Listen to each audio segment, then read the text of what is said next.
अगर आप लोग पढ़ लिख के कमाना चालू कर देंगे तो सरकार के दिए हुए 2,500, 5,000, 10,000 से खुश होके उनको वोट नहीं देंगे। और यही सरकार चाहती है कि आप अनपढ़ रहें, गरीब रहें और उनके दिए हुए 5,000 के सब्सिडी से मलबा पी के उनको वोट दे दें और बाकी पूरे साल मजदूरी करते रहें। अगर कल सुबह उठते ही मैं देश का प्राइम मिनिस्टर बन जाऊं तो सवाल ये रहेगा, क्या मैं देश के प्रॉब्लम्स को सॉल्व कर पाऊंगा या सिस्टम मुझे बदल देगा? हे थिंकर्स, वेलकम टू एडफाउंड्री। मैं हूं असीम और आज का टॉपिक थोड़ा हटके है लेकिन बहुत जरूरी। आज हम बात करेंगे एक थॉट एक्सपेरिमेंट में कि अगर मैं देश का पीएम बनूं तो कैसे मैं देश के एजुकेशन, इकोनॉमी, गवर्नेंस और एम्प्लॉयमेंट जैसे प्रॉब्लम सॉल्व करता। मेरा सबसे पहला फोकस रहेगा एजुकेशन। हमारे देश की एजुकेशन अभी भी पुराने जमाने जैसी है। आउटडेटेड सिलेबस, कमजोर टीचर और कमजोर इंफ्रास्ट्रक्चर।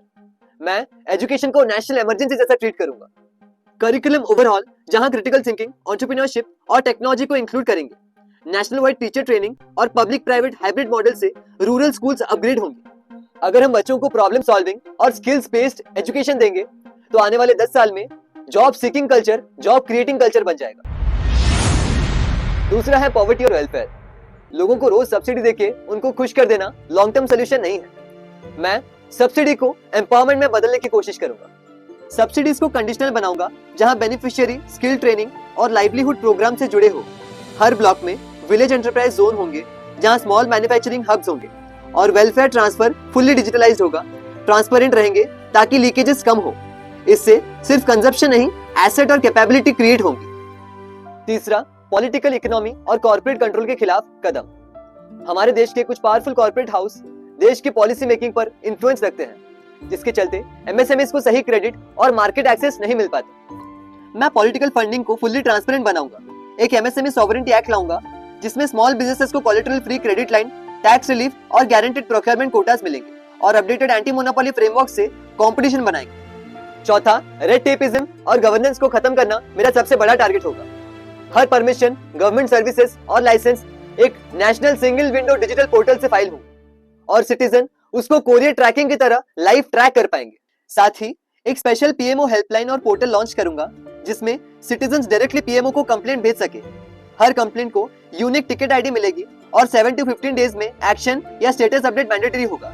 ग्राउंड पे रैंडम ऑडिट्स लगेंगे हर ऑफिसेस, स्टेट और सेंट्रल मंथली सरप्राइज चेक्स के साथ। जो भी अननेसेसरी रेड टेपिज्म या हैरेसमेंट रिपोर्ट होगा उसके ऊपर स्ट्रिक्ट डिसिप्लिनरी एक्शन लिया जाएगा, चाहे वो बाबू हो या पॉलिटिकली इन्फ्लुएंस्ड आदमी। करप्शन पे जीरो टॉलरेंस पॉलिसी लाऊंगा। Lokpal enforcement, random audits, independent judiciary के साथ विजिल ब्लोअर प्रोटेक्शन। मैं इंश्योर करूंगा कि कोई भी ऑफिशियल गलत काम करके इंडेमनिटी से ना बच सके। पॉलिटिशियंस के अनफेयर पर्क्स और लाइफ टाइम एंटाइटलमेंट्स को रिवर्क करूंगा। अगर आम आदमी को ऐसे बेनिफिट्स नहीं मिलते तो नेता को भी नहीं मिलने चाहिए। Salary benefits restructure performance linked और ट्रांसपेरेंट होगा। इकोनॉमिक ग्रोथ के असली इंजिन्स हैं छोटे व्यापारी। इसीलिए मैं समझता हूं कि बेफायदे सब्सिडीज देके पैसे बर्बाद करने की जगह हम स्मॉल कोलेटरल फ्री लोन्स और स्ट्रक्चर्ड बिजनेस मेंटरशिप दे सकते हैं, जिससे हमारे देश में इकोनॉमिक ग्रोथ बढ़ेगा। मैं खुद ग्राउंड पर जाकर यूथ को सिखाऊंगा कि small scale manufacturing, services, agri processing और लोकल सप्लाई चेन कैसे चलाए जाते हैं। हर डिस्ट्रिक्ट में 500,000 स्मार्ट स्मॉल बिजनेसेस एस्टैब्लिश हो जाएं तो एम्प्लॉयमेंट ग्रोथ और जीडीपी दोनों ग्राउंड पर दिखाई देंगे। हेल्थ केयर को मैं यूनिवर्सल राइट की तरह ट्रीट करूंगा। पब्लिक हेल्थ केयर स्पेंडिंग को बूस्ट करूंगा। पीएचसी अपग्रेड मिशन लॉन्च करूंगा जहां हर 5,000 लोगों के लिए फंक्शनल हेल्थ सेंटर हो। टेलीमेडिसिन और एआई इंटीग्रेशन से डॉक्टर शॉर्टेज ब्रिज होगा और preventive plus mental health services mainstream होंगे। Private public hybrid insurance model से आउट ऑफ पॉकेट एक्सपेंसेस कम करना मेरा टारगेट होगा, क्योंकि हर साल करोड़ों लोग मेडिकल एक्सपेंसेस के चक्कर में गरीब हो जाते हैं। सबसे जरूरी सिटीजन एंगेजमेंट है। पीएमओ हेल्पलाइन और पोर्टल का मतलब ये नहीं है कि सब कुछ टॉप डाउन होगा। इसका मतलब हर सिटीजन के पास एक डायरेक्ट लाइन होगी, मिडिलमैन और सिफारिश का स्कोप कम होगा और सिस्टम से आवाज उठाने वालों को प्रोटेक्शन और रिजोल्यूशन मिलेगा। डेमोक्रेसी का असली मतलब है अकाउंटेबल गवर्नेंस।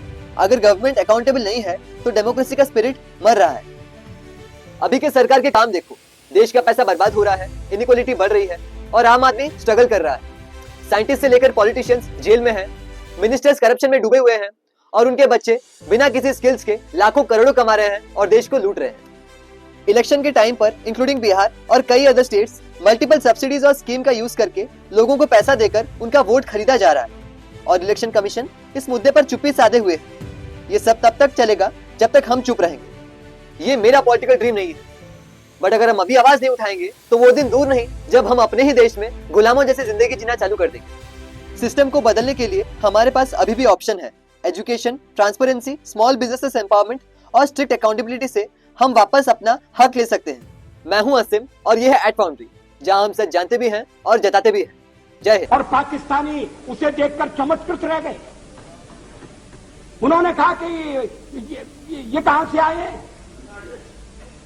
क्योंकि उनके यहां विरोधी दल का नेता ऐसे राष्ट्रीय कार्य में भी सहयोग देने के लिए तैयार नहीं होता।